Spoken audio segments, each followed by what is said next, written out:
ito, nag-usap-usap kami dahil sa consolidated ng mga jeepney. Tayo, gusto namin sana modern jeep. Gusto rin namin sana mabago ang jeep. Kaso lang gusto namin yung lilikha dito sa ating bansa. Kagaya ng Francisco Motors, Escaper Motors, Marinil Motors, Vega Motors, nandito lahat, marami. Kagaya niya ng jeep ko na yun, Vega Marinil Motors siya, Ayan, Yan. Yan, Marinil Motors yan, mga boss. Dito, 20 piraso kami. 20 piraso kami dito na hindi nakakonsolidate sa Pedroil. Dito lang sa garahe ko, sa garahe ko. Sa garahe namin, 20 kami rito. Paano nasabi nila na 80%? Eh kami dito, sa garahe lang namin, 20 piraso na kami. Kagaya nito, may tips yan, dyan. Hindi rin nagpakonsolidate. Kaya yung buhay namin ngayon, sinasaya namin kahit pinag-iinitan ng mga jeep namin ng gobyerno. Ikaw, ano masasabi mo sa sakyan mo? Para sa akin, dahil diyan ako napapawal. Saka, dugot pawis ang ano ko yan. Tulong pondrito ko yan eh. Hindi ako papayag na mawala yung aking sasakyan eh. Sa laki ng halaga na binayad ko dyan sa mayari, nagiging times ko. Binili 300,000 times ko, nagiging 600. 600. Tapos, ganun lang mangyayari. Matapos ko pa sa akin na yung sasakyan. Tapos, ganun na lang. Tatanggalin na yung aming kabuhayan sa lansangan. Sasabihin nila, hindi mawala yung gate. Eh, paano pag dumating yung modern jeep? Itanggal na. Saka, pakonsolidate ako. saka hindi ganito yun eh. 3:1 ang style ng gobyerno natin. Bakit? Bakit hindi ko nasabing 3:1? Yung aking jeep tatlo, pag pinasok ko sa consolidate, and may ano sa akin, isa lang na unit na modern jeep. Di pumapatak, gagamitin nila yung dalawa kong jeep, yung prangkisa. Kaya nga sinasabi ng matatanda, 3:1. Mapupunta sa amin, isa, sa kanila dalawa. Ganun po ang nangyayari. Ngayon, yung hindi nag-iisip, kaya nagpakonsolidate sila ng ganyan. Eh kami hindi pwede yun eh. Kasi, diyan ko binuhay ang mga anak ko. Ang jeep, 1964 pa. Hindi pa ako pinanganak ko. Ay, pinanganak ko siguro ako no. Kasi 1974 ako eh.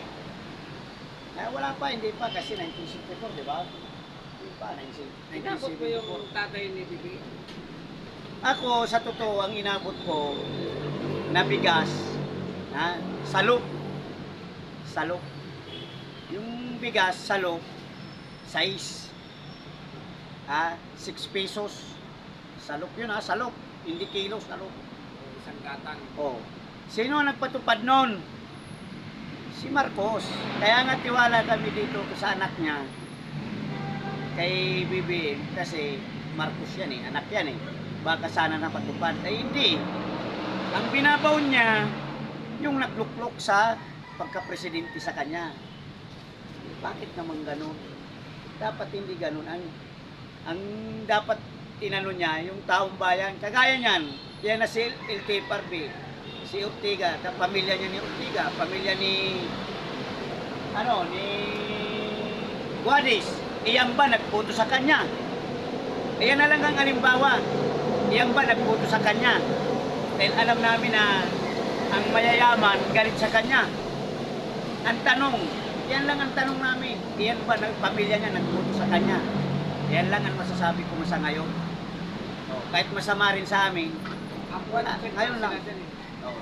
Ito, ewan ko ito sa mga kasama ko dito. Yo! Yo! Dinadaan na lang namin sa kain. Yo! Alam mo sa totoo, minsan, iniisip ko, ang batas ay nasa tama.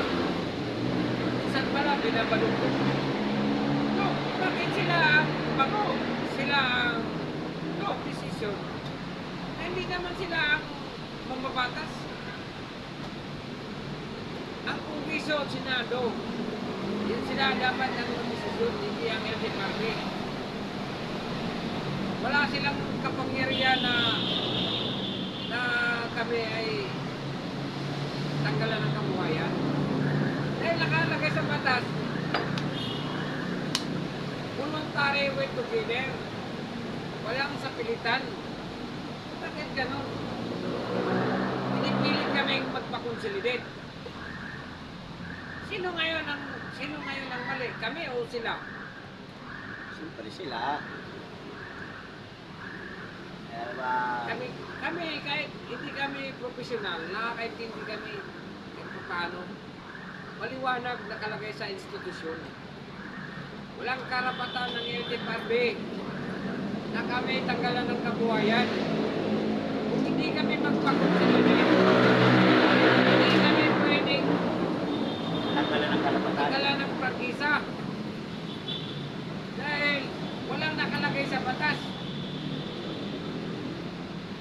Ang Senado lang, ang Kongreso, ang may karapatan na magtanggal sa aming prangkisa maliban kung nakagawa kami ng kasalanan.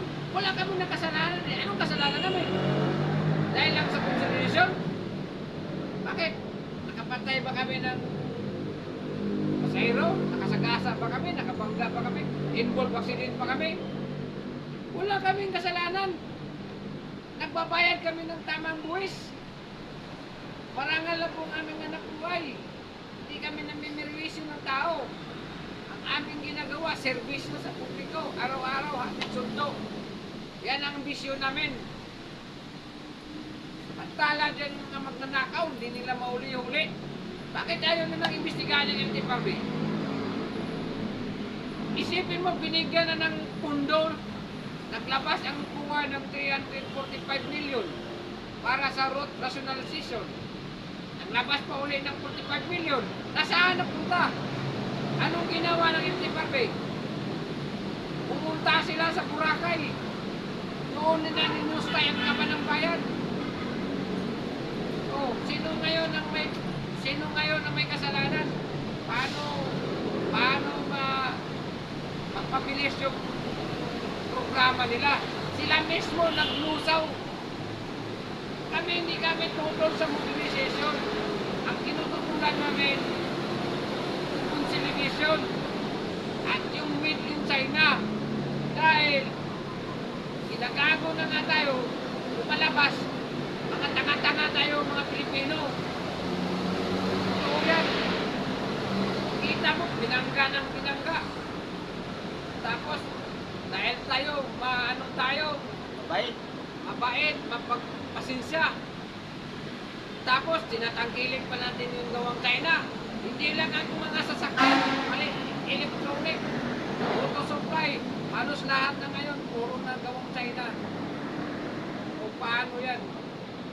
Paano ngayon, napasok na tayo sa lugar ng China dahil ang gobyerno natin, makakuta. Hindi natin malaman sa dating presidente. Sabi nila, puta si Duterte. Eh ngayon, bakit? Sabi nila maka-Amerika tayo. Eh bakit yung mga produkto? Hanggang ngayon, hanggang sasakyan, puro gawang China. Ewan ko ba sa inyo? Kayo lang magkasagot sa sarili nyo. Bahala kayo.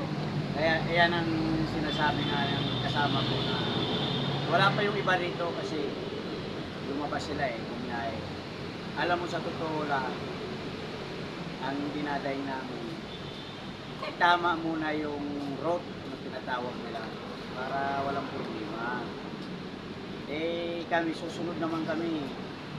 Ngayon, ang pananaw ko lang, yung negosyo ng China, dapat hindi tinatangkilik na dito sa atin kasi gawa ng yung barko natin ilang beses na binangga hanggang na nabutas. Tapos ngayon, binibigyan pa natin ng karapatan na maraming pundo sila dito sa Pilipinas. Anong mayroon sa atin? Bakit natatakot tayo sa kanila? Ako, pananaw ko, umpisan lang. Nako, ewan ko lang, ay mahirap magsalita nga lang. Ayan lang ang inaano ko sa dito sa Pilipinas. Kailangan maging ano tayo, aware sa Pilipinas kasi Pilipinas tayo eh.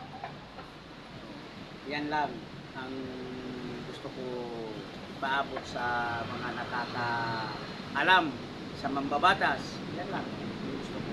Hanggang dito na lang mga boss.